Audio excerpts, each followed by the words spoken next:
Queridos hermanos, finalizando con esta hermosa Biblia Renovaré, ya pasamos a Apocalipsis, vamos con índice de disciplinas espirituales con el video 276, pero antes oremos. Gracias, Baba Adonai, Jehová, tus hijos te aman. Gracias, Padre, por tu amor. Gracias por tu misericordia. Gracias, Padre, por tu creación. Gracias porque eres bueno, compasivo. Gracias porque tú salvas. Gracias porque sanas a los enfermos y restauras los corazones endurecidos. Gracias, Padre, por tu generosidad. Gracias por tus milagros, porque eres compasivo. Gracias porque detienes el reloj para que tus hijos puedan volver al camino y los atrios de tu divinidad majestuosa. Gracias, Padre, por tus lágrimas, por los que no te buscan. Gracias, Padre, porque no hay un amor más grande que el tuyo. Gracias, Jesús, por tu divina sangre derramada. Perdona, Padre, nuestra ingratitud con nuestro Salvador, tu Hijo querido. Jesús, te alabamos, Señor, porque sabemos que ya pronto se hará justicia para los que sufren sobre los cautivos. Te honramos, Padre, por estar en cada instante de nuestras vidas. Gracias, Padre, por ese corazón maravilloso. Gracias por tu luz sagrada, que es lámpara que ilumina nuestra casa, nuestro hogar, nuestros hijos. Gracias, Padre, por caminar siendo rey con los pobres. Tu reino, Señor, es santo, así como tu trono, y tu divina presencia es santo, Señor, santo, santo, Señor. Padre, te damos gracias por este nuevo día, te damos gracias por tener tu divina compasión y tu grandiosa misericordia. Gracias por abrazar a tus hijos, gracias por tu palabra, gracias por mantener las familias unidas, gracias por los alimentos que nos das. Gracias, Señor, por tu amor, gracias por tu paciencia, gracias por sanar a los enfermos, a los desconsolados, a los pobres, a los que sufren. Gracias, Jesús, por salvarnos del fuego del infierno. Gracias por el aire, por las constelaciones, por el cielo, por la tierra, por el mar. Gracias, Padre, porque por donde quiera que exista una criatura, tú estás siempre presente. Gracias, Padre, porque nos perdonas aún siendo mal agradecido y tratas de buscar a tus ovejas. Gracias, Jehová, por tanto y tanto amor. Te bendecimos, Padre, y te rogamos ser parte de tu ejército, caminar con los rectos y limpios de corazón. Prometemos ser como tú fuiste, Padre, humilde, siendo santo y rey, paciente, siendo el Altísimo, generoso, siendo Dios de todo lo creado, libertador de los cautivos. Y mil veces, Señor, tu pueblo te bendice por el regalo más grande que nos diste para ser salvos y perdonados. Regalo más digno de veneración, gloria, bendición. Tu querido Hijo Jesús, nuestro Maestro y Salvador. Señor, Padre, ayuda a los corazones contritos. Ayuda a los pueblos en tinieblas, ayuda a Cuba, ayuda a Haití, ayuda a otras naciones que aún se encuentran sumergidos en la idolatría, Señor, en la brujería, en cosas de hechicería.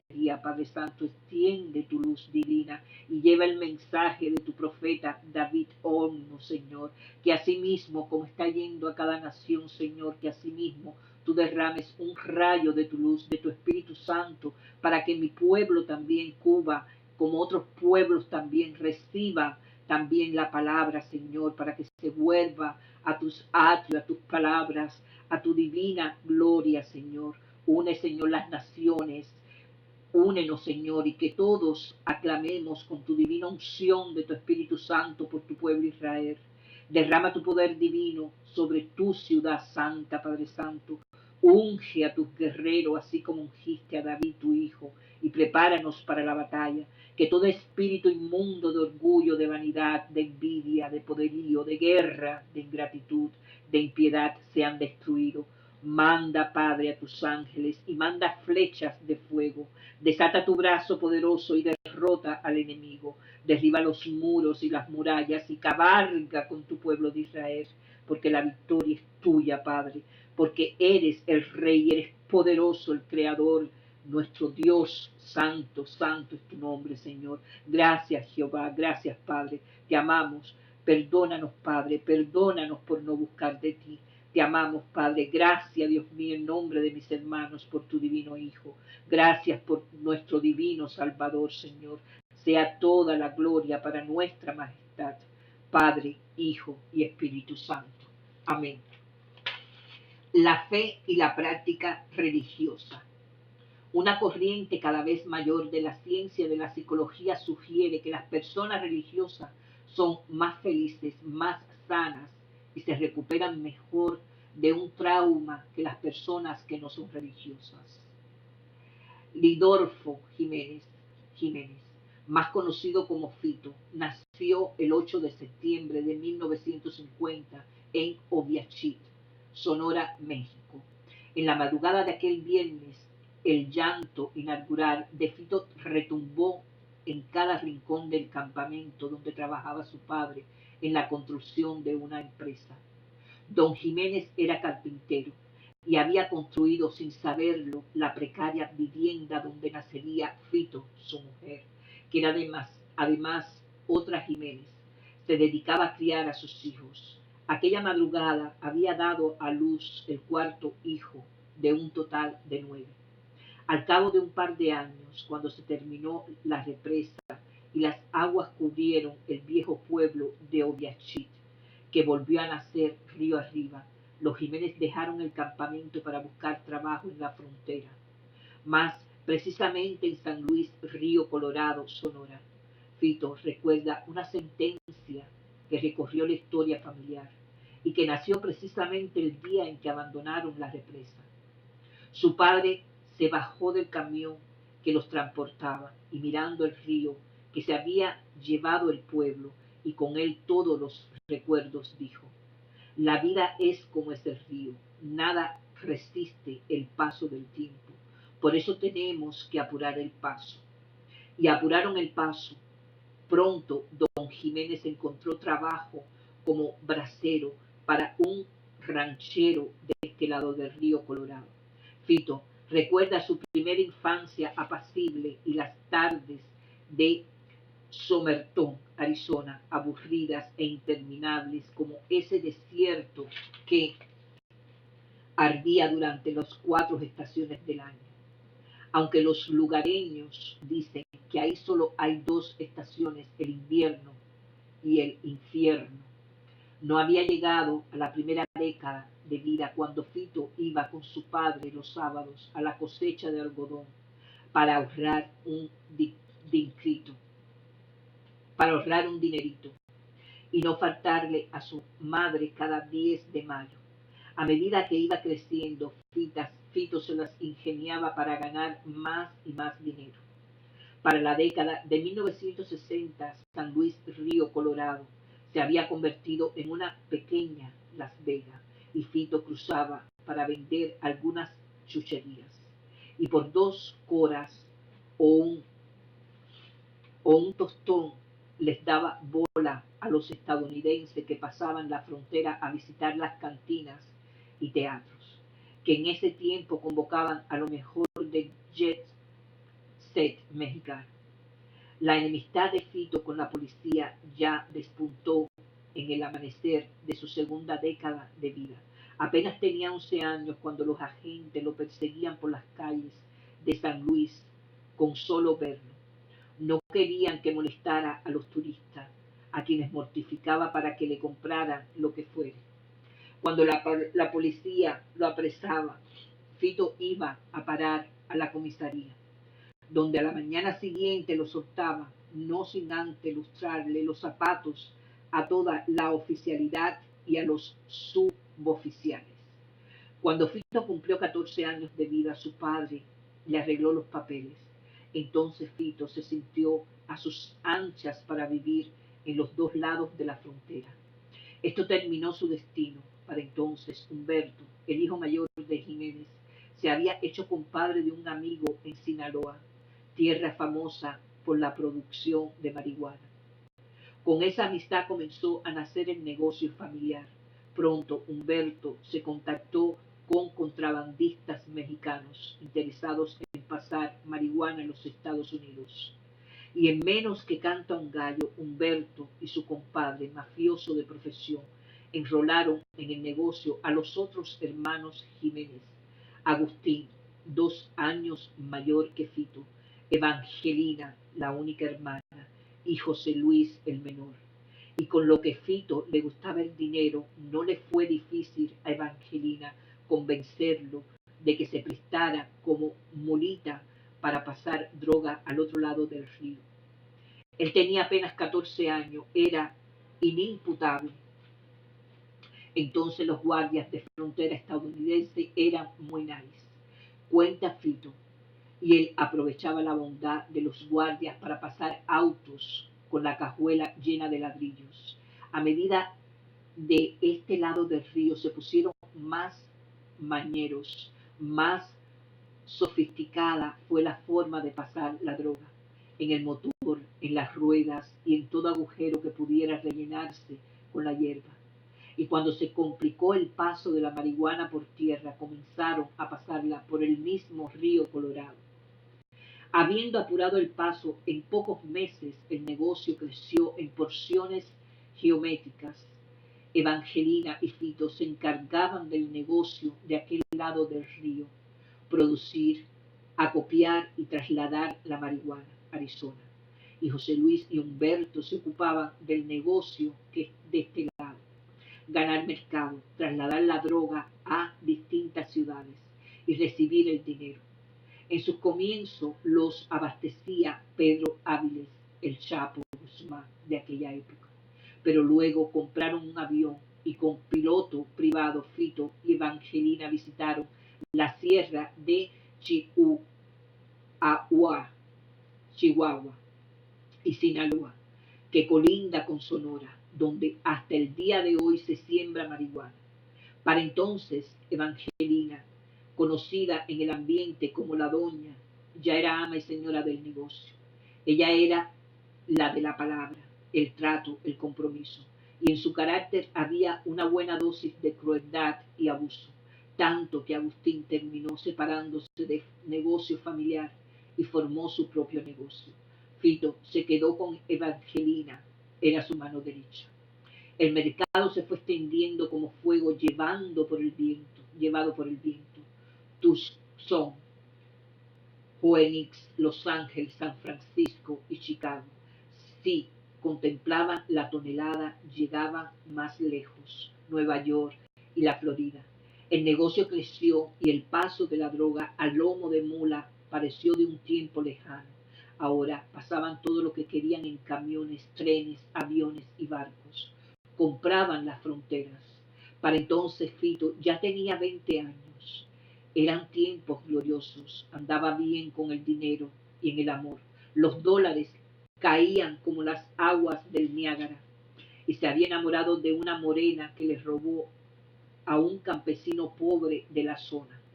Después de 5 años, el 19 de diciembre de 1975, regularizó su situación civil y Virginia Rivera pasó a ser Virginia de Jiménez. Fito creía tenerlo todo, familia y dinero. Lo que no sabía es que la raíz de todos los males es el amor al dinero. 1 Timoteo 6:10. Poseía casas, propiedades de todo tipo, mujeres hermosas y lo más importante, el respaldo de las autoridades. El dinero compraba todo, jueces, policías, abogados, guardias fronterizos, todo. Poseía todo, pero no se poseía a sí mismo. Con tanto dinero, Fito comenzó a creer su propia mentira, porque se sentía fuerte, se volvió violento, y ante él todos caían de rodillas. Fito sabía que la gente le tenía miedo porque la ley lo protegía, y era seguridad, lo convirtió en un déspota. Nadie lo podía tocar, ni siquiera las balas podían entrarle.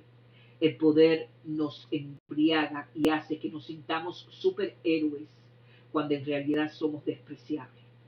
El opresor no sería tan fuerte si no tuviese cómplices entre los propios oprimidos. La complicidad nace del miedo, al poder y a la fuerza, y se alimenta de la ignorancia. Por la ignorancia se domina más y durante más tiempo que por la misma fuerza. Finalmente, en la década de 1970, los hechos se precipitaron como un rayo en la vida de Fito. Hasta entonces, un tal García, abogado de la mafia, le arreglaba todas sus fechorías. Cuando lo llevaban preso, Fito se reía en la cara de los policías. Nunca llegaba al juzgado. Hasta que un día comenzó su cuenta regresiva. Agustín, el hermano mayor, había matado a un agente de la DEA en tierras mexicanas. Y desde entonces nos echamos a los federales encima, cuenta Fito. En diciembre de 1972, en Tucson, Arizona, el FBI le tendió una trampa y fue a parar a una corte que lo sentenció a 7 años de prisión por posesión de drogas y conspiración. Para esta época, el Congreso estadounidense había votado la ley de conspiración que imputaba a todo narcotraficante que aún sin residencia en territorio estadounidense produjera y comercializara drogas que llegaran a este país. Pero Fito apeló la sentencia y la oficina de abogados Peter and Rose llevaron su caso a la Corte Suprema de San Francisco. Fito ganó el caso, solo estuvo 11 meses preso en Lopot, California. Pero en México no tuvo la misma suerte. Para entonces, la doña había sido sentenciada a 43 años de prisión. Agustín había sido asesinado meses antes en San Luis, Río Colorado, y Humberto estaba en una silla de ruedas a causa de una balacera. La familia ya no tenía poder para protegerlo. Y Fito cayó preso, estuvo encerrado desde 1976 hasta 1980 en Nogales, Sonora. Aún así recibió una indulgencia. Su hermano Agustín, días antes de que lo asesinaran, había pagado a las autoridades para que no lo torturaran. Todavía Fito tenía una cuña, el gobernador de Sonora era su primo, por parte de padre y madre. Cuando dejó México a comienzos de 1980, Fito volvió a los Estados Unidos. Ya no tenía dinero. Los abogados se lo habían consumido. Y el que tenía en México, la hiperinflación, lo convirtió en papel pintado. Entonces, ya pobre, comenzó a trabajar en la cosecha de la lechuga en California. Y nuevamente el FBI le tendió otra trampa. Y otra vez a la corte en abril de 1982 fue condenado a 5 años de prisión. Ahora Fito tenía sobre su cuello la espada de la deportación definitiva. El alguacil que lo conducía a prisión le dijo que lo dejaría una noche en Palm Springs, cerca de la autopista 10, porque su jurisdicción llegaba hasta ese lugar. Al día siguiente, otro agente lo buscaría para llevarlo a su destino, la cárcel de Riverside. Esa fue una noche de gran angustia para Lidonford Jiménez. Pensó que allí lo mataría. Quedó completamente solo. El oficial de turno le alcanzó una Biblia y Fito la abrió en el Evangelio de San Juan. Comenzó a leer. Hasta entonces nada ni nadie lo había tocado interiormente para que cambiara de conducta. Pero esa noche fue visitado por el Espíritu Santo. No fue una visita agradable, todo lo contrario. Fue una visita que lo sumió en una agonía profunda. Toda la noche lloró y buscó a Dios. Y parecido a la noche de angustia de Jacob, ver Génesis 32, 24.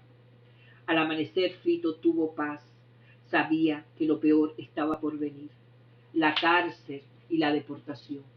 Pero ahora comenzaba a tener una fuerza interior que hasta entonces no había tenido. En el mismo lugar donde creyó que dejaría sus huesos, renació a la vida. Lindorfo comenzó a contarme esta historia la noche del 4 de enero de 1996, hace ya 20 años, y terminó de contármela el 26 de enero del mismo año. Mientras yo preparaba la valija para volver a Buenos Aires, Argentina, donde residí entonces, yo había ido por primera vez a visitar los campos de cosechas de Arizona, Virginia y Lindo. Como le empecé a llamar desde entonces, me abrieron la puerta de su casa y luego también la de su corazón. Escribo estas líneas de 4 de octubre del 2015. Hace una semana llamé a Lindo para precisar algunos datos de su historia y preguntarle cómo se sintió en estos últimos 20 años. ¿Qué ocurrió en la cárcel de Vicerville, California, luego de aquella noche de agonía en Palm Springs? El Señor me siguió visitando. Mi arrepentimiento fue profundo y duró muchos meses. Aquella noche en Palm Springs fue solo el comienzo. Mientras leía la Biblia que me regaló un grupo de hermanos pentecostales, recibí nuevamente la visita del Espíritu Santo como un don. Es un regalo que alguien te conforte, te confronte con lo que tú eres en realidad. Yo me sentí orgulloso de mí y cuando Dios me tocó, vi lo que realmente era, un cobarde que se aprovechaba de la debilidad de la gente. Lloré muchas noches por mí, no por el miedo a las consecuencias de mis errores, sino por la imagen que veía en el espejo del Espíritu. Jamás nadie me había confrontado conmigo mismo. Sentí asco de mí mismo. Me identifiqué mucho con la conversación de Pablo. Leí muchas veces el capítulo 9 de los Hechos de los Apóstoles. Alguna cosa reafirmó tu fe mientras estaba en la cárcel. Cuando llegué a la celda, mi primer pensamiento fue dirigido a mi madre. Ella estaba enferma del corazón. Yo le había pedido al juez que me sentenciara después del 10 de mayo, porque quería pasar el último día de la madre con ella, pero no lo hizo. Esa noche rogué a Dios porque mi madre se sanara, que le diera vida para verme libre nuevamente. Dios respondió ese ruego. Mi madre vivió 20 años más. ¿Qué es la iglesia para ti? Lo que me dio la fe, la que me dio la fe, y con eso me dio todo. Hay una iglesia militante y una iglesia triunfante. Yo pertenezco a la militante porque quiero pertenecer a la triunfante. Soy débil y cada día muero en Cristo. Ver 1 Corintios 15:31. Yo no puedo solo con todas mis cargas, pero Cristo me fortalece. Ver Filipenses 4:13. La iglesia es mi familia, mi ciudad de refugio, el lugar donde los pecadores se reúnen para buscar la gracia de Cristo. Servir en la iglesia es el motor de mi vida, porque su mensaje es el que le dio sentido y misión a mi existencia. ¿Qué tienes que agradecer a Dios? Agradezco a Dios por el modo en que me guió. Mi pasado fue el precio que tuve que pagar por mi esperanza. Jamás hubiera conocido a Cristo si no hubiera sido en la cárcel. En mi ambiente nadie me hubiera acercado a Dios. Pero a la vez me arrepiento de muchas cosas malas. No lamento el camino que tuve que recorrer para conocer al Señor. Agradezco también porque mi madre y mi hermana Evangelina aceptaron la fe antes de morir. Y agradezco por la fe de mis hijos y de mi sobrina, la hija de Evangelina, que también aceptó a Cristo. Lindorfo salió de la cárcel el 3 de julio de 1985. Estuvo preso durante 26 meses porque por buena conducta le contaron 2 días por uno. Fue bautizado el 21 de julio de 1985 en la Iglesia Adventista del Séptimo Día. Cuando salió libre, fundó una iglesia en la cárcel de Yuma. Yo conocía a Lindo 5 años y medio después de su bautismo y viví en una casa del desierto durante un mes. Lo que más me sorprendió de él fue su devoción por el Señor.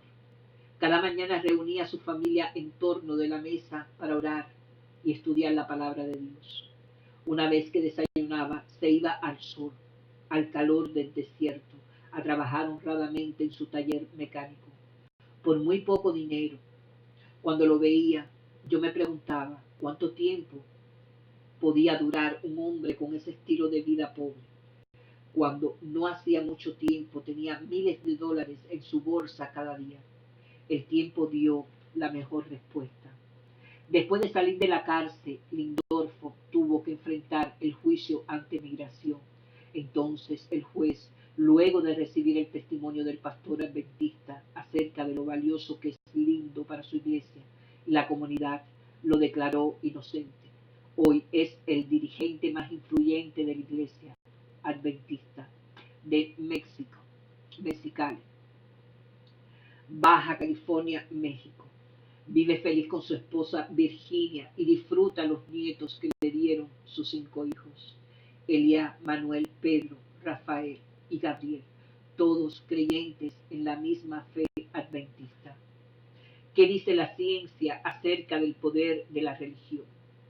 Una serie de investigaciones han demostrado que quienes practican una religión o dicen que la religión es importante para su vida gozan de mejor salud y aún sobreviven más tiempo con enfermedades crónicas.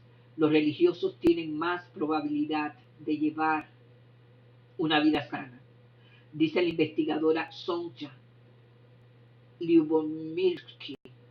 También tienen la capacidad para soportar mejor una pérdida, por ejemplo, la muerte de un bebé, que aquellos que no son religiosos. Los religiosos fuman y beben menos que los no religiosos. Algunos, como los adventistas del séptimo día, recomiendan un estilo de vida sano, buena alimentación, nada de alcohol, ni tabaco, ni drogas, y una actitud positiva, originada en una conciencia en paz para superar el estrés. Los adventistas que siguen estos consejos en promedio viven más y mejor que la población en general. También se ha encontrado que el 47% de los que asisten a los servicios religiosos varias veces por semana se describe a sí mismo como muy feliz, en comparación con el 28% que asiste menos de una vez por mes. Otra investigación ha confirmado que las personas religiosas o espirituales son más felices que los ateos o agnósticos, tienen mejor salud mental, sobrellevan mejor el estrés, sus matrimonios son más satisfactorios, consumen menos drogas y alcohol, son más sanos físicamente y viven más tiempo. Claro, un ateo puede ser muy espiritual y alguien que se dice creyente puede ser un ateo práctico, pero estamos hablando de personas comprometidas con su fe. Una gran cantidad de estudios ratifican estos hallazgos en los que los religiosos aparecen con menos regalo, con menos grado de depresión, mejor salud física, fuman menos, tienen más apoyo social e incluso viviendas más cómodas. No solo entre los religiosos cristianos aparecen estos resultados positivos de salud, bienestar y felicidad.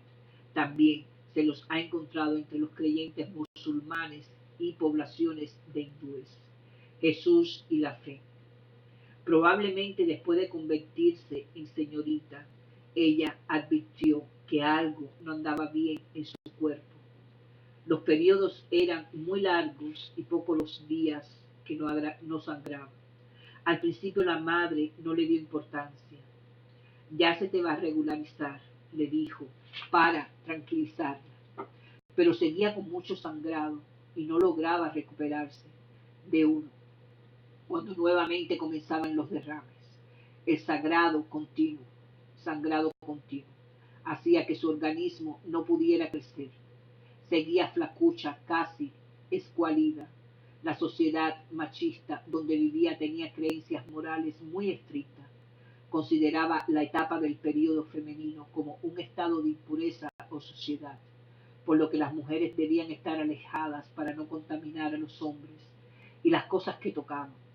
Esto hacía más cruel su sufrimiento. Buscó ayuda, pero nada ni nadie pudo ayudarla. Ella vivía con preocupación y vergüenza sus malestares encerrada en una habitación para no ser motivo de las habidurías e indiscreciones. Los años pasaban y el problema persistía, intensificándose el drama, el estigma, la humillación y el retraimiento. Su cuerpo se iba debilitando cada vez más. A medida que disminuía la esperanza de una solución, la triste realidad era que no había remedio para las metrorragias crónicas, probablemente resultado de alguna malformación pélvica genética. Sin embargo, la mujer de relato de San Mateo 9:20-22, con el paso de los años, en la soledad de su sufrimiento, fue abrigando la esperanza de una curación divina. Quizás en algún momento del mucho tiempo que se consagraba a la oración, surgió tenuemente la lucecita de que Dios podía hacer el milagro. Leyendo las historias bíblicas de cómo Dios había actuado en el pasado a través de los profetas o siervos consagrados, curando leprosos y otros males, fue afirmándose la idea de que también podría ocurrir algo parecido con ella. Así la convicción de la fe fueron fortaleciéndose y la esperanza aumentaba. Fue entonces cuando empezó a escuchar de Jesús de Nazaret. Muchos lo habían visto actuar y referían que hacía curaciones extraordinarias. A medida que les relataban las enseñanzas y las obras de Jesús, se fue convenciendo de que era mensajero de Dios y a la gran esperanza para su mar. El problema era que el rabí no atendía en un lugar específico, sino que viajaba continuamente, especialmente en las regiones de Judea, donde estaba Jerusalén. Ella vivía en una ciudad de Galilea, sobre la costa del lago de Genesaret. El maestro y sus discípulos habían estado en varios lugares de Galilea, pero no sabía si algún día pasaría por su ciudad. Un día le dieron la noticia más importante de su vida. Jesús y sus discípulos están regresando a Gadara y pasarán por nuestra ciudad. Era su gran oportunidad. Haciendo un gran esfuerzo, se vistió y consiguió salir a la calle. Casi arrastrándose por su gran debilidad, logró avistar la multitud que acompañaba al médico divino y sus discípulos, como acercarse a él entre tanta gente. Era prácticamente imposible. Observó que el grupo se dirigía con su dirección. Entonces sintió que Dios estaba actuando en su favor. Se ubicó donde seguramente pasaría la muchedumbre para poder hacerle el pedido a Jesús. Pero se dio cuenta de que la gente venía apretujando al maestro y no la dejaban acercarse. No tenía fuerzas para hacerse un lugar entre la gente. Incluso algunos la empujaron y la hicieron caer. Pero haciendo un gran esfuerzo se incorporó precisamente cuando Jesús estaba pasando. Entonces, en su desesperación, pensó: si solo le tocara el manto, estoy segura de que me curaría. Así que, poniendo todos sus esfuerzos en este último esfuerzo, extendió su mano hasta llegar a tocar el manto del maestro. Entonces se produjo el milagro. Inmediatamente sintió que estaba curada. Las vertientes enfermizas de su organismo se detuvieron. Profundamente conmovida y agradecida, quedó allí sentada en el suelo, observando algo extraño. La multitud se detuvo. Jesús se dio vuelta y, extendiéndole la mano, la ayudó a incorporarse. Allí supo que esa mano le invitaba a iniciar una nueva vida, un nuevo futuro de plenitud y felicidad. Jesús había dado vida a su sueño. ¿Cómo y por qué practicar la fe? Considerando los múltiples beneficios que proporciona el ejercicio de las actividades religiosas y el cultivo de la espiritualidad, especialmente por elevar los niveles de felicidad personal, muchos investigadores actualmente sugieren que la gente asista a una iglesia e invierta tiempo en la meditación y la lectura de libros devocionales o espirituales. Por ejemplo, la investigadora rusa Sonja Lyubomirsky, una experta en el tema, propone en su libro La ciencia de la felicidad un método probado para conseguir el bienestar. Las siguientes actividades probadas por estudios empíricos para sentirse mejor y gozar de más salud. 1. Intégrate en una iglesia, en un programa espiritual o en un grupo de estudios bíblicos. 2. Asiste a un servicio religioso una vez por semana o en forma diaria. Dedica por lo menos 15 minutos por día a leer la Biblia o un libro religioso o escuchar un programa religioso en la radio o en la televisión. 4. Preséntate como voluntario en alguna obra de caridad basada en la fe. 5.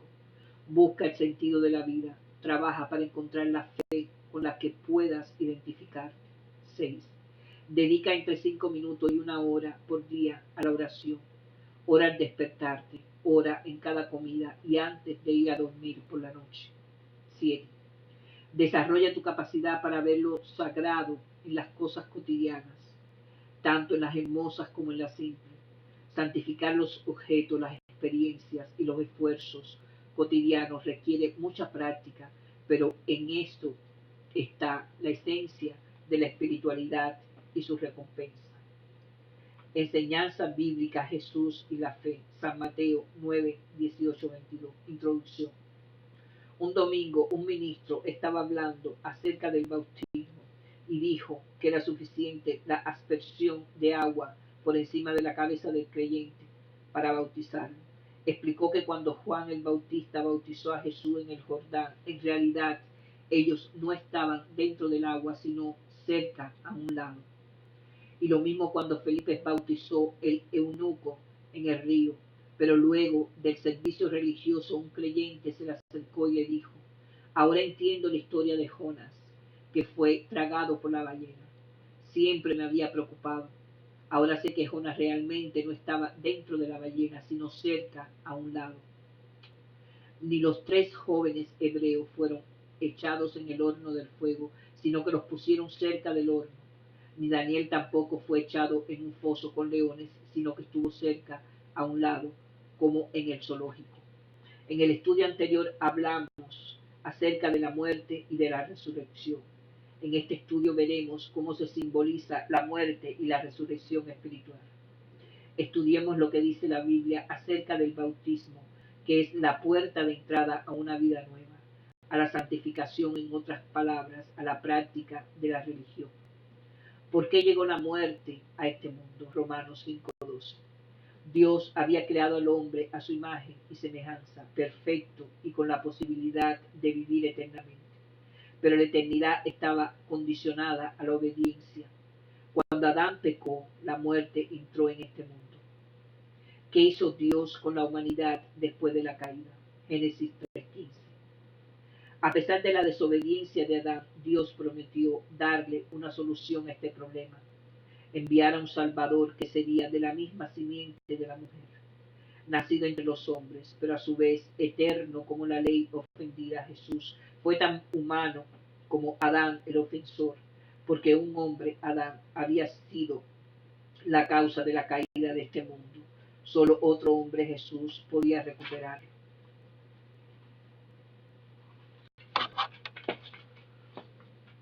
¿Qué hizo Jesús para recuperar este mundo perdido? Romanos 5, 6, 11. La muerte de Jesús fue efectiva para salvarnos porque en vida obedeció completamente la voluntad de su Padre, expresada en su ley. En su obediencia alcanzó la eternidad. Para otorgarnos la eternidad, Dios demanda hoy lo mismo que demandó en el Edén: la obediencia a su ley. Como nosotros no podemos obedecer en perfección, Jesús lo hizo por nosotros, para que nosotros por su obediencia seamos constituidos justos y así alcancemos la eternidad. ¿Cómo puedo yo aceptar a Jesús y recibir su justicia y ser limpiado de mis pecados para reconciliarme con Dios? Hechos 22, 16. Cuando aceptamos a Jesús, aceptamos recibir su justicia y por la fe en Él somos limpiados de nuestros pecados. Pero esa fe siempre tiene un fruto: el arrepentimiento seguido de la confesión y un cambio de vida. La conversión genuina se expresa en obras genuinas de fe. Santiago 2:26, 1 Tesalonicenses 1:3. Aceptar a Jesús como nuestro Salvador personal nos reconcilia con Dios. ¿Qué prácticas religiosas representa la entrega a Jesús y la aceptación de su vida y su muerte? Romanos 6:3-5. El bautismo por inmersión es el acto religioso que confiesa públicamente a Jesús como Salvador personal. A su vez, representa el inicio de una nueva vida en Él. es el testimonio de una vida que fue justificada, hecho pasado, y que será santificada, hecho presente y futuro, mediante la práctica de la fe, que no es otra cosa más que la práctica de la religión sana. ¿Qué dijo Jesús acerca del bautismo? San Juan 3:5. Jesús comparó el bautismo con el nuevo nacimiento. Nacer del Espíritu es aceptarlo en el corazón, y nacer del agua es confesarlo públicamente a través del bautismo. Algunos dicen, yo no estoy listo para esto, pero en realidad nadie está listo para nacer. El nacimiento es espiritual, no proviene del hombre sino de Dios. Cuando aceptamos a Jesús sinceramente, nacemos de nuevo. Sin nacimiento no hay vida ulterior. Será indispensable el bautismo para caminar con Dios. San Marcos 16:16. Estas son palabras directas de Jesús. Si crees en Jesús, no temas. Avanza en el camino de la salvación. Conclusión. La fe verdadera me lleva a vivir la verdadera religión. La palabra religión viene de la expresión latina religaré, que significa volver, a ligaré, unir. Es decir, volver a unir al hombre con Dios, porque solo con Él estamos completos. Solo si aceptamos a Jesús, obedecemos su palabra y ponemos en práctica sus consejos, tendremos vida plena. Por tal razón, acepta hoy a Cristo y nace en su reino de gracia. Para tener un mañana, hoy necesitas nacer. Eric Sauder dijo, ningún hombre puede seguir a Cristo y perderse. Llamamiento. Aceptarás bautizarte como expresión pública de que aceptas a Jesús como tu Salvador personal. Resolución. Acepto la gracia de Dios y su justicia y decido ser bautizado para unirme a Cristo. Queridos hermanos, continuamos. Disciplinas espirituales. Sacrificio. Deliberadamente dejar la certidumbre de satisfacción de nuestras propias necesidades con nuestros recursos por la fe de que Dios nos sostendrá. Génesis 13:8-18. Yo te ruego que te apartes de mí. Si fueres a la mano izquierda, yo iré a la derecha. Génesis 15:9-14. Ten por cierto que tu descendencia morará en tierra ajena y será esclava allí a la nación, juzgaré yo. Levítico 9:7. Acércate al altar y haz tu expiación y tu holocausto, y haz la reconciliación por ti y por el pueblo, haz también la ofrenda del pueblo. Levítico 23:37. Estas son las fiestas a las que convocaréis santas reuniones para ofrecer ofrenda encendida a Jehová, holocausto y ofrenda, sacrificio y libaciones, cada cosa en su tiempo. Números 10:10. Tocaréis las trompetas sobre vuestros holocaustos y sobre los sacrificios de paz, y os serán por memoria delante de vuestro Dios. Deuteronomio 15:21. Y si hubiere en él defecto, si hubiere ciego o cojo, o hubiere en él cualquier falta, no lo sacrificarás a Jehová tu Dios. Deuteronomio 18:1-2. De las ofrendas que mandas a Jehová, y de la heredad de él comerá. Josué 8:31. Ofrecieron sobre el holocausto a Jehová y sacrificaron ofrendas de paz. Ruth 4:5. El mismo día que compres la tierra de mano de Noemí, debes tomar también a Ruth, la moabita. 1 Samuel 15:22. Ciertamente el obedecer es mejor que los sacrificios y el prestar atención que la grosura de los carneros. 2 Samuel 24:24. Porque no ofreceré a Jehová mi Dios holocausto que no me cueste nada. 2 Crónicas 7:1. Cuando Salomón acabó de orar, descendió fuego de los cielos y consumió el holocausto y las víctimas, y la gloria de Jehová llenó la casa. Salmo 4:5. Ofreced sacrificios de justicia y confiad en Jehová. Salmo 46:8. Sacrificio y ofrenda no te agrada, has abierto mis oídos. Salmo 50:23. El que sacrifica alabanza me honrará. Salmo 51:16-19. Los sacrificios de Dios son el espíritu quebrantador. Al corazón contristo y humillado no despreciarás tú, oh Dios. Proverbios 21:3. Hacer justicia y juicio es a Jehová más agradable que sacrificio. Oseas 6:6. Porque misericordia quiero y no sacrificio, y conocimiento de Dios más que holocausto. Miqueas 6:6-8. ¿Qué pide Jehová de ti? Solamente hacer justicia y amar misericordia y humillarte ante tu Dios. Malaquías 1:8-14. Y cuando ofrecéis el animal ciego para el sacrificio, no es malo. Mateo 9:13. Id, pues, y aprended lo que significa misericordia quiero y no sacrificio. Marcos 12:33.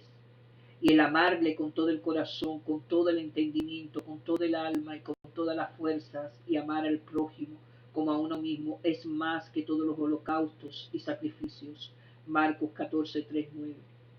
Vino una mujer con un vaso de alabastro de perfume de nardo puro de mucho precio, y quebrando el vaso de alabastro se lo derramó sobre su cabeza. Juan 21:18. Mas cuando ya seas viejo, extenderás tus manos y te ceñirá otro y te llevará a donde no quieras. Romanos 3:25. A quien Dios puso Jesucristo como propiciación por medio de la fe. Romanos 12:1. Que presentéis vuestros cuerpos en sacrificio vivo, santo, agradable a Dios, que es vuestro culto racional. 1 Corintios 5:7. Porque nuestra Pascua, que es Cristo, ya fue sacrificada por nosotros. 1 Corintios 9:27. Sino que golpeó mi cuerpo y lo pongo en servidumbre, no sea que habiendo sido heraldo para otros, yo mismo venga a ser eliminado. 2 Corintios 8:1-9. Con agrado han dado conforme a sus fuerzas y aún más de sus fuerzas. 2 Corintios 9:6-7. Cada uno de como propuso en su corazón, no con tristeza ni por necesidad, porque Dios ama al dador alegre. Efesios 5:2. Andad en amor, como también Cristo nos amó, y se entregó a sí mismo por nosotros, ofrenda y sacrificio a Dios en olor fragante. Filipenses 2:17. Y aunque sea derramado en libación sobre sacrificio y servicio de vuestra fe, me gozo y regocijo con todos vosotros. Hebreos 9:23. Fue pues necesario que las figuras de las cosas celestiales fuesen purificadas así, pero las cosas celestiales mismas son mejores sacrificios que estos. Hebreos 10:5. Sacrificio y ofrenda no quisiste, más me preparaste cuerpo. Hebreos 10:12. Pero Cristo, habiendo ofrecido una vez más para siempre un solo sacrificio por los pecados, se ha sentado a la diestra de Dios. Hebreos 13:11. Porque los cuerpos de aquellos animales cuya sangre a causa del pecado es introducida en el santuario por el sumo sacerdote, son quemados fuera del campamento. Hebreos 13:15. Así que ofrezcamos siempre a Dios por medio de él sacrificio de alabanza, es decir, fruto de labios que confiesan su nombre. Hebreos 13:16. Y de hacer bien y de la ayuda mutua no os olvidéis, porque de tales sacrificios se agrada a Dios. 1 Juan 2:2. Y Él es la propiciación por nuestros pecados, y no solamente por los nuestros, sino también por los de todo el mundo. Secreto. Abstenerse conscientemente de que nuestros buenos deseos y buenos hechos y cualidades se conozcan públicamente, lo que, a su vez, disciplina adecuadamente nuestro anhelo de reconocimiento. Salmos 51:6. He aquí tú amas la verdad en lo íntimo, y en lo secreto me has hecho comprender sabiduría. Salmos 91:1. El que habita el abrigo del Altísimo morará bajo la sombra del Omnipotente. Isaías 45:3. Y te daré los tesoros escondidos y los secretos muy guardados, para que sepas que yo soy Jehová, el Dios de Israel, que te pongo nombre. Ezequiel 16:15. Derramaste tus fornicaciones a cuantos pasaron. Mateo 6:4. Que sea tu limosna en secreto, y tu Padre que ve en los secretos te recompensará en público. Mateo 6:6. Mas tú, cuando ores, entra en tu aposento, y cerrada la puerta, ora a tu Padre que está en secreto, y tu Padre que ve en los secretos te recompensará en público. Mateo 6:18. Para no mostrar a los hombres que ayunas, sino a tu Padre que está en secreto, y tu Padre que ve en los secretos te recompensará en público. Mateo 10:26. porque nada hay encubierto que no haya de ser manifestado ni oculto, que no haya de saberse. Marcos 4:22. Porque no hay nada oculto que no haya de ser manifestado ni escondido, que no haya de salir a la luz. Lucas 8:10. A vosotros os he dado a conocer los misterios del reino de Dios. Romanos 2:16. En el día en que Dios juzgará por Jesucristo los secretos de los hombres, conforme a mi evangelio, servicio, promover amorosa, considerada y activamente el bien de otros y las causas de Dios en nuestro mundo, a través de lo cual experimentamos muchas pequeñas muertes cuando vamos más allá de nosotros mismos. Génesis 18:3-7. Señor, si ahora he hallado gracia en tus ojos, te ruego que no pases de tu siervo. Génesis 24:14. Que sea esta lo que tú has destinado para tu siervo Isaac. Génesis 29:20. Así sirvió Jacob por Raquel 7 años y le parecieron como pocos días porque la amaba. Génesis 32:10. Menor soy de todas las misericordias y que toda la verdad que has usado para con tu siervo. Éxodo 35:21-29. Y vino todo varón a quien su corazón estimuló, y todo aquel a quien su espíritu dio voluntad, con ofrenda a Jehová para la obra del tabernáculo de reunión. Números 14:24. Pero a mi siervo Caleb, por cuanto hubo en él otro espíritu, y decidió ir en pos de mí, yo le meteré en la tierra. Deuteronomio 3:24. Señor Jehová, tú has comenzado a mostrar a tu siervo tu grandeza y tu mano poderosa. Josué 22:26-27. Por esto dijimos, edifiquemos ahora un altar para que sea un testimonio entre nosotros y vosotros, de que podemos hacer el servicio de Jehová delante de él. Josué 24:15. Escogeos hoy a quien sirváis, pero yo y mi casa serviremos a Jehová. Ruth 2:11-16. Jehová recompense tu obra y tu remuneración sea cumplida de parte de Jehová, Dios de Israel, bajo cuyas alas has venido a refugiarte. 1 Samuel 1:11. Jehová de los ejércitos, si te dignares mirar a la aflicción de tu sierva y te acordares de mí, y no te olvidares de tu sierva, sino que dieres a tu sierva un hijo varón. 1 Samuel 2:11-26. Y el joven Samuel ministraba en la presencia de Jehová. 1 Samuel 3:9. Ve y acuéstate, y si te llamaré, dirás, habla Jehová, porque tu siervo oye. 1 Samuel 12:24. Solamente temed a Jehová y servidle de verdad con todo vuestro corazón. 1 Samuel 16:16-22. Y viniendo David a Saúl, estuvo delante de él. 1 Samuel 18:5. Y salía David a donde quiera que Saúl le enviaba, y lo puso Saúl sobre gente de guerra. 1 Samuel 22:14. ¿Y quién entre todos tus siervos es tan fiel como David, yerno también del rey, que sirve a tus órdenes y es ilustre en tu casa? 1 Samuel 25:41. Y ella se levantó e inclinó su rostro a tierra, diciendo, he aquí tu sierva, que será una sierva para lavar los pies de los siervos de mi Señor. 2 Samuel 7:8.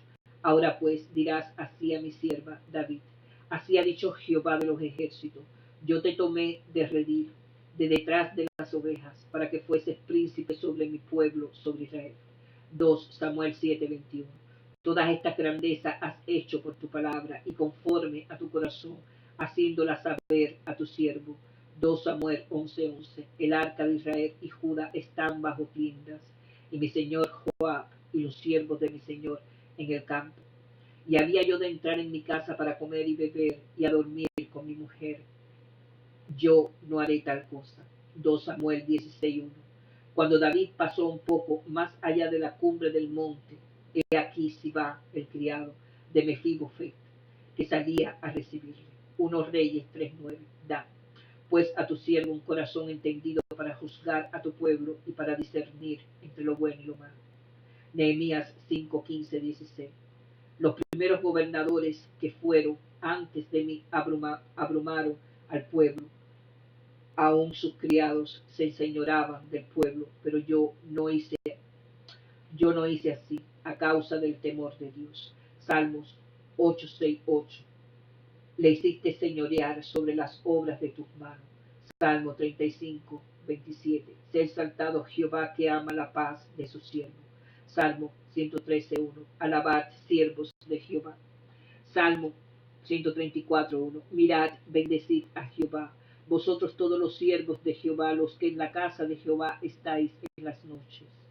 Proverbios 3, 27, 28. No te niegues a hacer el bien a quien es debido. Proverbios 31, 15. Se levanta aún de noche y da comida a su familia y oración a sus criadas. Isaías 49, 6. Poco es para mí que seas mi siervo para levantar las tribus de Jacob y para que restaures el remanente de Israel. También te di por luz de las naciones para que seas mi salvación hasta lo próspero de la tierra. Isaías 58:3. Buscáis vuestro propio gusto y oprimís a todos vuestros trabajadores. Jeremías 29:7. Y procurad la paz de la ciudad a la cual os hice transportar, y rogad por ella a Jehová, porque en su paz tendréis vosotros paz. Jeremías 45:5. Porque aquí que yo traigo mal sobre toda carne, ha dicho Jehová, pero a ti te daré tu vida por botín en todos los lugares a donde fueres. Daniel 3, 17, 18. He aquí nuestro Dios, a quien servimos, puede librarnos del horno del fuego ardiente, y de tu mano, oh Rey, nos librará. Daniel 6:20.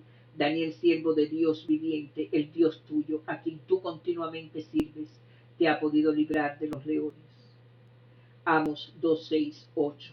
Porque vendieron por dinero al justo y al pobre por un par de zapatos que pisotean en el polvo de la tierra los cabezas de los desvalos. Zacarías 3:8. He aquí yo traigo a mi siervo el renuevo. Malaquías 3, 17, 18. Entonces os volveréis y discerniréis la diferencia entre el justo y el malo, entre el que sirve a Dios y el que no sirve. Mateo 6, 24. Ninguno puede servir a dos señores, no podéis servir a Dios y a las riquezas. Mateo 12, 18. He aquí mi siervo, a quien he escogido, mi amado, en quien se agrada mi alma. Mateo 20, 26. El que quiera hacerse grande entre vosotros será vuestro servidor. Mateo 20, 28. El Hijo del Hombre no vino a ser servido, sino para servir y para dar su vida en rescate por muchos. Mateo 23, 11. El que es mayor de vosotros sea vuestro siervo. Marcos 9, 35. Si alguno quiere ser el primero, será el próspero de todos y el servidor de todos. Marcos 10, 45. Porque el Hijo del Hombre no vino para ser servido, sino para servir y para dar su vida en rescate por muchos. Lucas 1:48. Porque ha mirado la bajeza de su sierva. Lucas 12:37. Bienaventurados aquellos siervos a los cuales su Señor, cuando venga, halle velando, de cierto os digo que se ceñirá y hará que se sienten a la mesa y vendrán a servirles. Lucas 16:13. Ningún siervo puede servir a dos señores. No podéis servir a Dios y a las riquezas. Lucas 17, 7, 10. ¿Acaso da gracia al siervo porque hizo lo que se le había mandado? Lucas 22, 26, 27. Mas yo estoy entre vosotros como el que sirve. Juan 1:48. Antes que Felipe te llamara, cuando estabas dejado debajo de la higuera, te vi. Antes que Felipe te llamara, cuando estabas debajo de la higuera, te vi. Juan 9:3. No es que pecó, no es que pecó si sus padres, sino para que las obras de Dios se manifiesten en él. Juan 12:26. Si alguno me sirve, sígame, y donde yo estuviere, allí también estaré mi servidor. Si alguno me sirviere, mi Padre le honrará.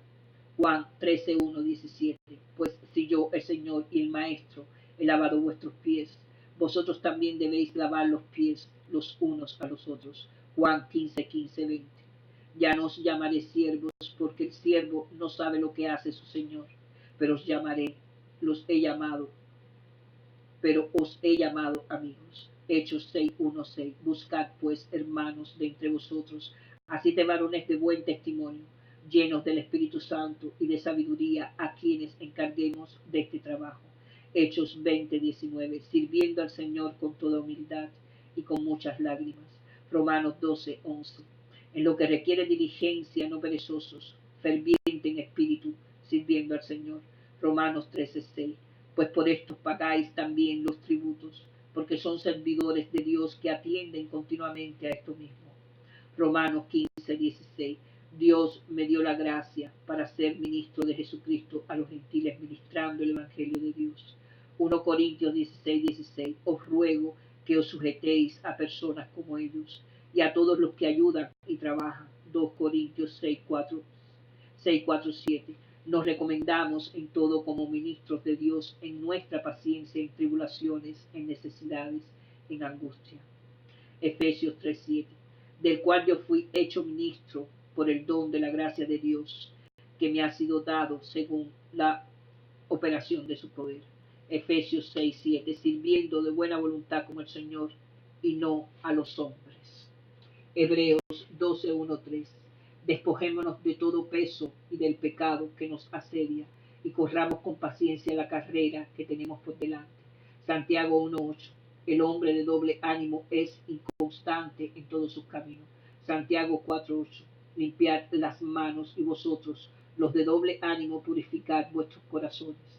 Apocalipsis 3:17, porque tú dices, yo soy rico y me he enriquecido y de ninguna cosa tengo necesidad, y no sabes que tú eres un desventurado, miserable, pobre, ciego y desnudo. Soledad, la creación de un espacio abierto, vacío en nuestras vidas, en el que a propósito nos abstenemos de interactuar con otros seres humanos de manera que libres de otras fidelidades que puedan representar competencia, podamos ser encontrados por Dios. Génesis 32:24. Así se quedó Jacob solo y luchó con él un varón hasta que rayaba el alba. Números 23:9. He aquí un pueblo que habitará confiado y no será contado entre las naciones. 1 Reyes 17:4. Yo he mandado a los cuervos que te den allí de comer. Salmo 62:5. Alma mía, que Dios solamente reposa. Isaías 35:1. Se alegrará el desierto y la soledad. El yermo se gozará y florecerá como la rosa. Jeremías 15:16-18. Me senté solo porque me llenaste de indignación. Mateos 14:23. Despedida la multitud, subí al monte a orar y cuando llegó la noche estaba allí solo. Marcos 1:35. Levantándose muy de mañana, siendo aún muy oscuro, salió y se fue a un lugar desierto y allí oraba. Marcos 6:31. Venid vosotros aparte a un lugar desierto y descansad un poco. Marcos 6:47. Y al venir de noche la barca estaba en medio del mar y él solo en tierra. Marcos 9:2. Jesús tomó a Pedro, a Jacobo y a Juan y los llevó aparte, solos, a un monte alto y se transfiguró delante de ellos. Lucas 4:42. Cuando ya era de día salió y se fue a un lugar desierto. Lucas 5:16. Mas el que se apartaba a lugares desiertos, mas él se apartaba a lugares desiertos y oraba. Lucas 6:12. Él fue al monte a orar y pasó la noche orando a Dios. Lucas 9:18. Aconteció que mientras Jesús oraba aparte, estaba con él los discípulos. Juan 8:29. Porque el que me envió conmigo está. Juan 16:32. He aquí la hora viene, y ha venido ya, en que seréis esparcidos cada uno por su lado, y me dejaréis solos. Gálatas 1:17-22. Sino que fui a Arabia. Timoteo 5:5. Mas la que en verdad es viuda y ha quedado sola, espera en Dios. Queridos hermanos, que la paz de Dios esté con ustedes. Muchísimas bendiciones. Amén.